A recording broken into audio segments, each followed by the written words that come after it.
Sir एक तरफ खुशी है, एक तरफ गम।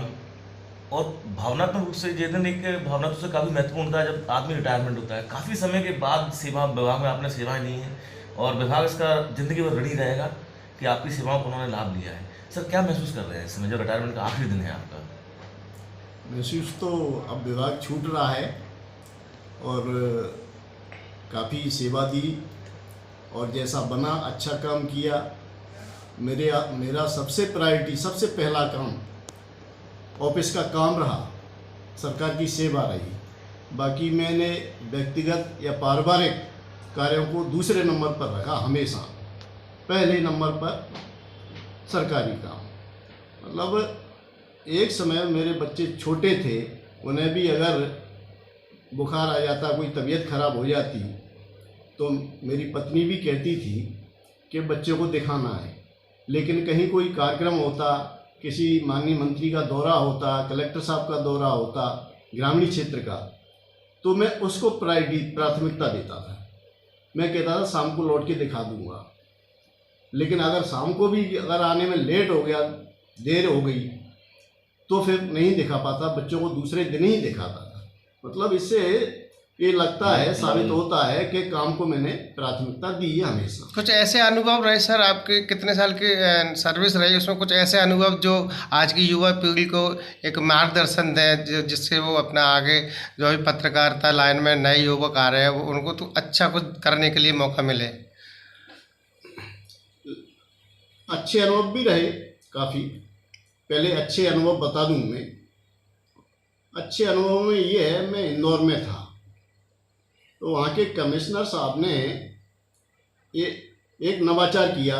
वैसे 3-4 नवाचार किए थे उन्होंने, जिसमें मुख्य था कि किसी आदमी का एक्सीडेंट हो जाता था और वो ब्रेन डेड हो जाता था, तो एक कमेटी बनाई उन्होंने जो जाती और उस व्यक्ति के परिवार को समझाती थी। तो उसके ऑर्गन डोनेट करने के लिए वो तैयार करते थे। तो उस व्यक्ति के ऑर्गन डोनेट करवाते थे और वो दिल्ली, चेन्नई, बॉम्बे, दूसरे शहरों में जहाँ वो ट्रांसप्लांट हो सकते थे वहाँ भेजते थे ऑर्गन को। चाहे किडनी हो, हार्ट हो या दूसरे ऑर्गन हैं जो हो सकते थे, वहाँ इंदौर में वो भेजते थे। उसके लिए ग्रीन कॉरिडोर बनवाते थे। वहाँ से एम्बुलेंस हॉस्पिटल से लेकर ऑर्गन को लेकर चलती थी, और तो रास्ते में कोई ट्रैफिक नहीं, ग्रीन कॉरिडोर बिल्कुल। और एयरपोर्ट पर हवाई जहाज़ तैयार रहता था, उसमें डॉक्टरों की टीम जाती थी और वो लोग ले जाते थे ऑर्गन को, और तत्काल वहाँ उस हॉस्पिटल में जहाँ भी ले जाना होता था वहाँ ट्रांसप्लांट करते। मतलब इस तरह किसी की ज़िंदगी बच जाती थी। तो बहुत बड़ा काम था वो। एक नवाचार किया गया था कि उन्होंने एक पोर्टल बनाया, उस पर लोग जो पढ़ाने के कुछ इच्छुक थे वो किसी भी वर्ग से हों, कहीं से भी हों, चाहे पत्रकार हों, चाहे अधिकारी हों, चाहे अन्य लोग हों, वकील हों, व्यापारी हों, कोई भी हों, वो रजिस्ट्रेशन करते थे। वो स्कूल का चयन करते थे कि किस स्कूल में पढ़ाना है और सोमवार से शनिवार तक कौन से दिन पढ़ाना है और कितने समय का भी चयन। जब जिसके पास, जैसे कोई सर्विस वाला है 10:30 से ऑफिस का काम रहता है तो उसने 8 बजे से 10 बजे तक का समय चयन किया। इस तरह समय का भी चयन करते थे। और विषय, क्या विषय पढ़ाना है, किसी को साइंस पढ़ाना है, किसी को इंग्लिश पढ़ाना है, किसी को हिंदी पढ़ाना है, इस तरह किसी को मैथ पढ़ाना है। इस तरह ये बहुत बड़ा मतलब उनका काम था और काफ़ी इस काम से लोगों को प्रोत्साहन मिला और स्कूलों में अच्छे नंबर आए बच्चों के इससे। और भी कुछ काम किए, जैसे उन्होंने एक सेकंड हैंड कपड़ों की बैंक बनाई, जो ऐसे कपड़े जो मतलब अच्छे कपड़े कई बार उतार देते हैं लोग, ज़्यादा नहीं पहनते हैं, तो वो एक जगह रखवा देते थे। वहाँ कोई रहता नहीं था, मतलब ज़रूरतमंद लोग आते और ले जाते थे। वो तो अभी भी चल रहा है वो तो। हाँ, तो मतलब ऐसे कुछ नवाचार किए। एक वो भी किया था, मतलब एक वो रखवाया था फ्रिज चौराहे पर, फ्रिज रखा, उसमें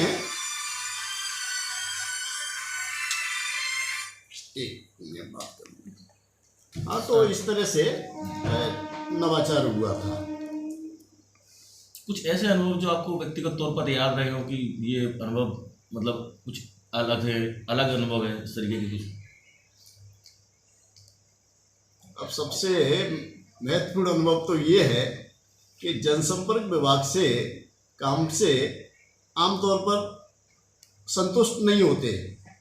जैसे किसी का समाचार जारी किया जाए, प्रचार प्रसार किया जाए कार्यक्रमों का, तो यही कहते हैं लोग कि अरे इस पे अखबार में छपना चाहिए, उसमें छपना चाहिए, इस पेज पे इतना बड़ा, इस तरह से प्रतिक्रिया रहती है आमतौर पर।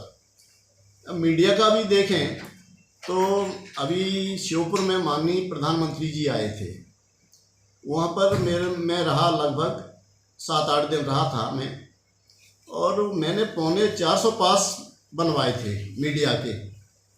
उसके बाद भी 17 सितंबर को शायद आए थे, उसके बाद भी 16 सितंबर की रात 1 बजे तक मैं सो नहीं पाया। मेरे पास लगातार फ़ोन आते, अरे साहब हमारे 2 लोग और आ रहे हैं, अरे साहब वो 1 और आ रहे हैं, उनका पास बनना है। बहुत बड़ी तो जिम्मेदारी। मतलब 1 बजे तक सो नहीं पाया, मेरे पास फ़ोन आते रहे। मैंने कि भैया अब मेरे पास कोई साधन नहीं है, मैं सोने आ गया हूँ होटल में, अब कुछ नहीं कर सकता, जितने बनना थे बन गए। तो मतलब कहने का ये है कि पूर्ण तरीके से संतुष्टि नहीं कर पाते, सब कुछ कर नहीं सकते।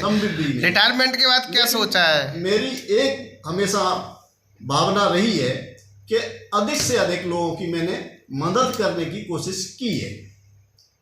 वो थोड़ा बहुत कोई कमी पेशी भी है तो उसको किसी भी तरह से मैनेज किया है मैंने, और सामने वाले का काम किया है, और सबसे बड़ी बात समय से किया है। ये नहीं कि लोग चक्कर लगा रहे हैं बार बार, बिल्कुल। रिटायरमेंट के बाद क्या सोचा है आपने? क्या कोई विभाग को सेवा देंगे या कुछ अपना पर्सनली कुछ करेंगे? अगर विभाग मेरी सेवाएं ले तो मैं बिल्कुल तैयार हूँ। अगर विभाग चाहता है कि मैं सेवाएं और दूँ थोड़ा बहुत, तो बिल्कुल तैयार हूँ सेवा करने के लिए। युवा पत्रकारों के लिए क्या संदेश देना चाहेंगे आप? देखिए, पत्रकार हमेशा पब्लिक से होते हैं, जनता से होते हैं, और काय के लिए होते हैं? जनता के लिए। तो अधिक से अधिक जनता के लिए काम पत्रकारों को भी, उनकी भी भूमिका है कि उनको भी करना चाहिए जनता के लिए।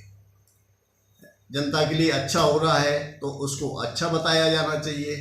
कहीं थोड़ा सा कमी पेशी है तो वो सुझाव भी अपने देना चाहिए कि यहाँ ये और ज़्यादा किया जा सकता है।